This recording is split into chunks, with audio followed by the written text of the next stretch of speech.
Hello বন্ধুরা, আজকের অনেক দিন পরে আবার ভিডিও নিয়ে চলে এলাম নবম শ্রেণীর জীবনবিজ্ঞান তৃতীয় অধ্যায়ের প্রশ্নের উত্তরগুলো নিয়ে। এখান থেকে এই প্রশ্নগুলো কমপ্লিট করলে মোটামুটি 100% কমন, শিওর 100%। ঠিক আছে, তো তোমরা একদম ফাটিয়ে পড়ো ভাই, না পড়লে কিন্তু পরীক্ষায় অনেক কম নম্বর তুলবে, তখন আবার বকাবকি খাবে।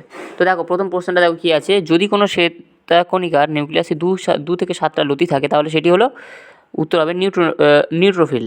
ঠিক আছে, তারপর দেখো মানব হৃৎপিণ্ডের কোন প্রকোষ্ঠ থেকে মহাধমনির উৎপত্তি ঘটে, তাহলে মহাধমনির উৎপত্তি সবসময় বাম নিলয় থেকে ঘটে থাকে। ঠিক আছে, তারপর দেখো ভুঁইফুলকা বা বুক গিল, ঠিক আছে, এটা এই শ্বাস অঙ্গটি কার দেখা যায়, এটা হচ্ছে রাজকাঁকড়া, এখানে কিন্তু এদের দেখা যায় বুক গিলটা, বইফুলকা। ঠিক আছে, তারপরে দেখো সবচেয়ে বেশি বাষ্পমোচন করে উদ্ভিদের যে অংশে, সেটা হচ্ছে গাড়ি পাতার পত্রর দ্বারা। ঠিক আছে, তারপরে নেক্সট দেখো সালোকসংশ্লেষে সাহায্যকারী প্রধান রঞ্জকটি হলো, উত্তর হবে ক্লোরোফিল। তারপর দেখো কোনো শিশুর মাড়ি ফুলে উঠে রক্তক্ষরণ ঘটছে, তাকে কী খেতে দিলে উপসর্গ কমতে পারে, অর্থাৎ মাড়ি থেকে রক্তক্ষরণ হলে কী খাবে তোমরা, উত্তর হবে পাতিলেবু। নেক্সট হবে ভিলায়ের লসিকা বাহককে বলে, উত্তর হবে ক আর খ উভয়, মানে এটাকে বলে ল্যাকটিয়াল আর পয়সিনে। ঠিক আছে, নেক্সট দেখো সবুজ পাতার কোন কলায় সালোকসংশ্লেষ ঘটে, উত্তর হবে মেসোবিল কলা। নেক্সট দেখো সালোকসংশ্লেষ প্রক্রিয়ায় কোন গ্লুকোজ সৌরশক্তি কোন শক্তিরূপে আবদ্ধ থাকে, উত্তর হবে কিন্তু স্থৈতিক শক্তি। নেক্সট দেখো জিওল মাছেদের অতিরিক্ত শ্বাসঅঙ্গ অক্সিজেন গ্রহণ করে, উত্তর হবে বায়ু থেকে। নেক্সট হবে কোষের প্রধান শোষণ বস্তুটি হলো গ্লুকোজ।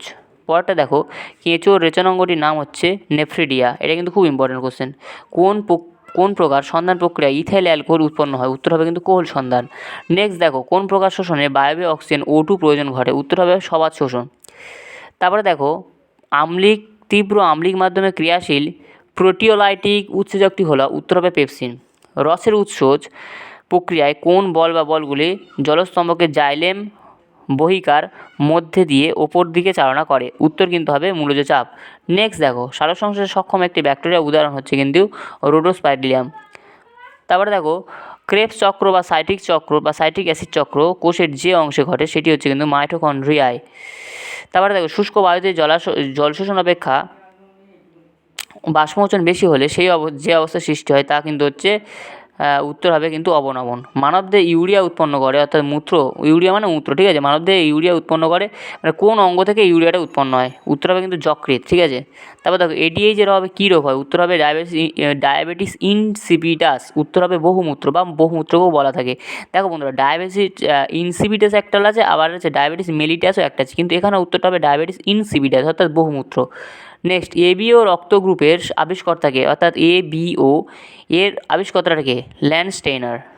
কলসপত্রী ও পাতাচিজি হলো ড্যাশ উদ্ভিদের উদাহরণ, উত্তর হবে পতঙ্গভোগ। হিং কোন উদ্ভিদের কোন জাতীয় রেচন পদার্থ, উত্তর হবে হিং অ্যাসাফয়টিক নামক উদ্ভিদ থেকে নির্গত হয় এক ধরনের পদরজন। গ্লোমেরুলাস হলো সূক্ষ্ম রক্তজালিকার একটি গুচ্ছ বিশেষ, উত্তর হবে সত্য। মূত্রের এমন একটি উপাদানের নাম লেখো যা গ্লোমেরুলাসের পরিস্থিত তরলে থাকে না, পরে তৈরি হয়, উত্তর হবে অ্যামোনিয়া। নেক্সট দেখো মানব হৃৎপিণ্ডের ড্যাশ অক্সিজেন সমৃদ্ধ রক্ত গৃহীত হয়, উত্তর হবে বাম অলিন্দে। নেক্সট দেখো মস্তিষ্কের ভেট্রিকল নিউরোসিলে উপস্থিত তরল থাকে পদার্থ কোনটি, উত্তর হবে সেরিব্রোস্পাইনাল ফ্লুইড অর্থাৎ CSF। নেক্সট দেখো কোষীয় শোষণকালে শোষণ বস্তু জারিত হয়ে শক্তি উৎপন্ন করে, উত্তর হবে সত্য। তারপর দেখো রাইজোবিয়াম নামক ব্যাকটেরিয়া সিম্বগোত্রীয় উদ্ভিদের মূলে ড্যাশ রূপে থাকে, এটা কিন্তু মিথজীবী রূপে অবস্থান করে। ঠিক আছে বন্ধুরা, এটা কিন্তু মিথজীবী, যে কোনো মূল সিম্বগোত্রীয় উদ্ভিদের মূল থাকা মানেই তোমরা কিন্তু মিথজীবী ব্যাকটেরিয়া, আর এটা হবে উত্তর হবে রাইজোবিয়াম। ঠিক আছে, কোশ্চেনটা ঘুরেও বলতে পারে যে সিম্বগোত্রীয় উদ্ভিদের মূলে ড্যাশ নামক ছত্রাক থাকে, কিন্তু উত্তর হবে রাইজোবিয়াম। নেক্সট দেখো যে প্রাণীর রক্তরসে হিমোগ্লোবিন দ্রবীভূত থাকে তার উদাহরণ হচ্ছে কিন্তু কেঁচো। সকল প্রকার খাদ্যের পরিপাক শেষ হয় ক্ষুদ্রা সেইলামে, সে উত্তর হবে সত্য। অন্তঃকর্ণে উপস্থিত তরলগুলি কী কী, উত্তর হবে এন্ডোলিম্ব আর পেরিলিম্ব। তারপর দেখো ভিলাই এর আকার আঙুলের মতো হওয়ার সুবিধা কী বলে তুমি মনে করো, ভিলাইয়ের আকার আঙুলের মতো হওয়ার কারণে অন্ত্রের শোষণ বৃদ্ধি পায় এবং শোষণ সঠিকভাবে হতে পারে। ঠিক আছে, বা হয় কোন শোষণে মুক্ত বা বায়বীয় অক্সিজেন প্রয়োজন, উত্তর হবে কিন্তু সবাত শোষণ। অন্ধকার দশা কোথায় ঘটে, অথবা সালোকসংশ্লেষে আলোক নিরপেক্ষ দশা ক্লোরোপ্লাস্টের কোথায় সম্পন্ন হয়, উত্তর হবে কিন্তু অন্ধকার দশা ক্লোরোপ্লাস্টের স্ট্রোমায় কিন্তু ঘটে।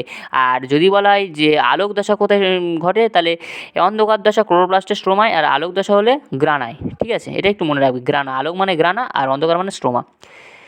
কোলায় মানবদেহের অন্তে বাস করে, অর্থাৎ এক্সেরিচিয়া কোলায়ের কথা বলেছে, বাস করে ভিটামিন B12 সংশ্লেষ করে, উত্তর হবে মিথ্যা। রজন কি, রজনটা হচ্ছে পাইন গাছের রজননালীতে প্রাপ্ত এক প্রকার নাইট্রোজেনবিহীন রেচন পদার্থ। বানতিলে জারিত রজন উৎপন্ন হয়, ঠিক আছে। তারপরে নেক্সট দেখো সমজাতীয় পদার্থের অণুর মধ্যেকার আকর্ষণ বলকে কী বলে? উত্তর হবে সমসংযোগ বল বা সমশক্তি। আর তারপর নেক্সট দেখো সিগারেট বা বিড়ির ধোঁয়ায় উপস্থিত কোন পদার্থের প্রভাবে শ্বাসনালীর ভেতরে সিলিয়াগুলো বিনষ্ট হয়? উত্তর হবে কিন্তু টার জাতীয় পদার্থ, ঠিক আছে বন্ধুরা। তো এই অবধি কোশ্চেন, বেশি টাইম নেব না, অল্প টাইমের মধ্যেই তোমাদের কাজ ছেড়ে দিয়েছি। তো এগুলোই মুখস্থ করো। নেক্সট আসছি পরের ভিডিও নিয়ে, ততক্ষণ সবাই ভালো থেকো, সুস্থ থেকো, আর খুব জমিয়ে পড়ো, বেশি পড়তে হবে না, মোটামুটি পড়লেই হবে, ঠিক আছে। All the best.